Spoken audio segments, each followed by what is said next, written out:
Chiều ngày 21 tháng 10, thông tin từ Công an phường Trường Vinh cho biết đơn vị đã phối hợp Văn phòng Cảnh sát điều tra Công an tỉnh Nghệ An tạm giữ hình sự ông Lê Thành Công, 45 tuổi, ngụ tại phường Trường Vinh, Nghệ An để điều tra về hành vi chống người thi hành công vụ.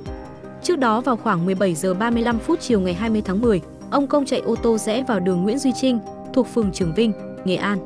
Thời điểm này, lượng xe đông, đang xảy ra ùn tắc nên Thiếu tá Nguyễn Văn Thọ, cán bộ phòng Cảnh sát giao thông Công an tỉnh Nghệ An đã ra hiệu lệnh cho các xe di chuyển vào hướng đường khác. Tuy nhiên ông Công cố tình không chấp hành và tiếp tục lái ô tô đâm thẳng vào hướng Thiếu tá Thọ.